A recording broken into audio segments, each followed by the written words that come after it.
What's up, guys? I'm BTC. Today, Scott Mercer made a pretty massive post over on the official Overwatch forums, and he explained in tremendous detail all about the SR system, grouping, and how it all works, and dispelling some of the myths that surround it.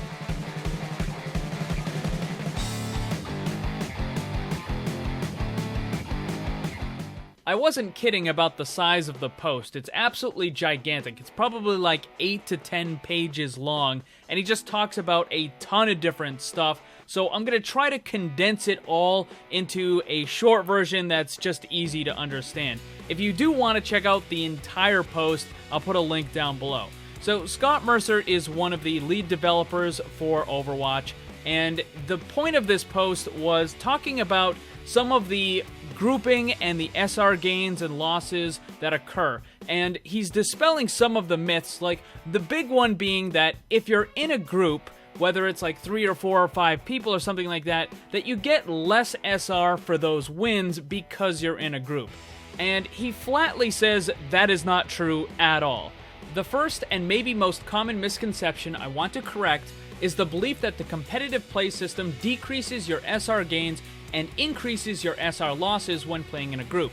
The simple answer here is there's no SR penalty based on your group status. It doesn't matter if you're solo, grouped with one other person, or in a full group of 6.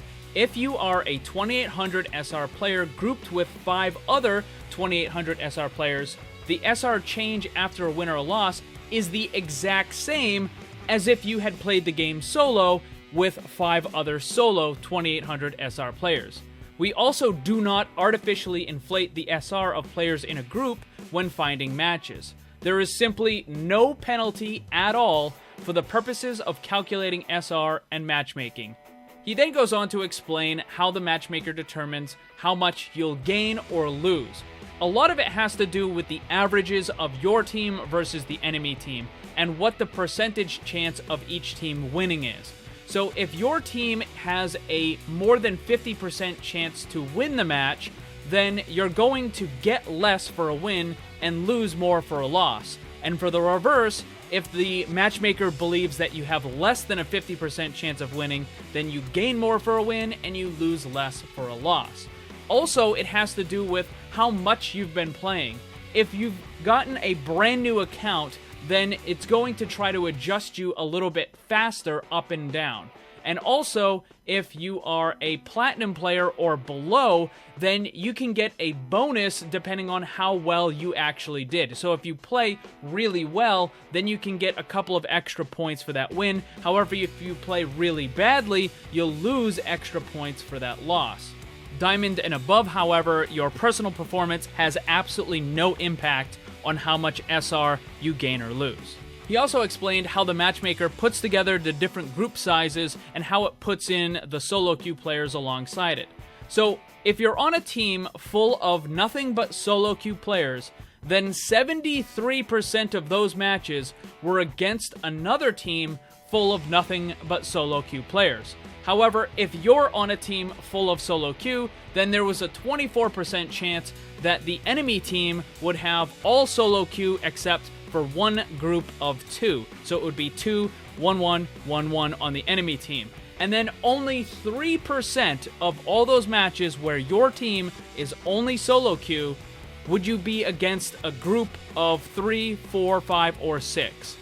However, if you're in a duo, then 74% of your matches are against an enemy team that also has a duo, 14% of your matches are against full solo queues, and 8% are against a triple with 3 extra solo queue, and only 4 of them were against teams where you faced groups of 4 players or more.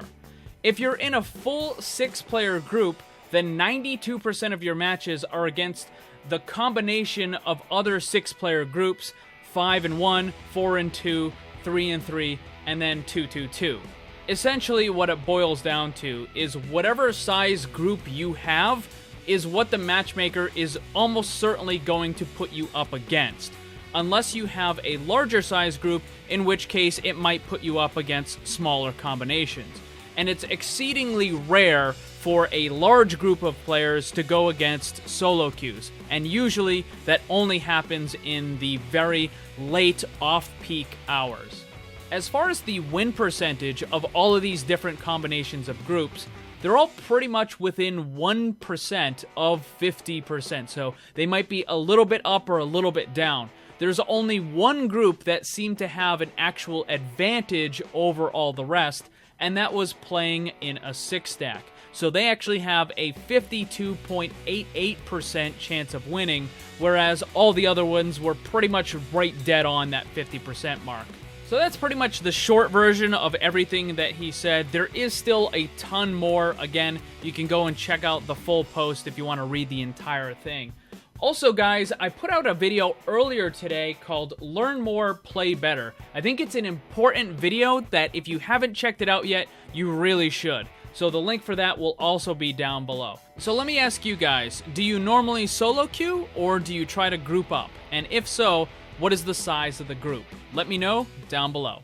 Thanks for watching. Make sure to check out my Discord server. Follow me on Twitch and Twitter. The links for that stuff are down below. And remember, always blame the controller because it's never your fault. Also, special thanks to all my Patreon supporters for helping to make this all possible.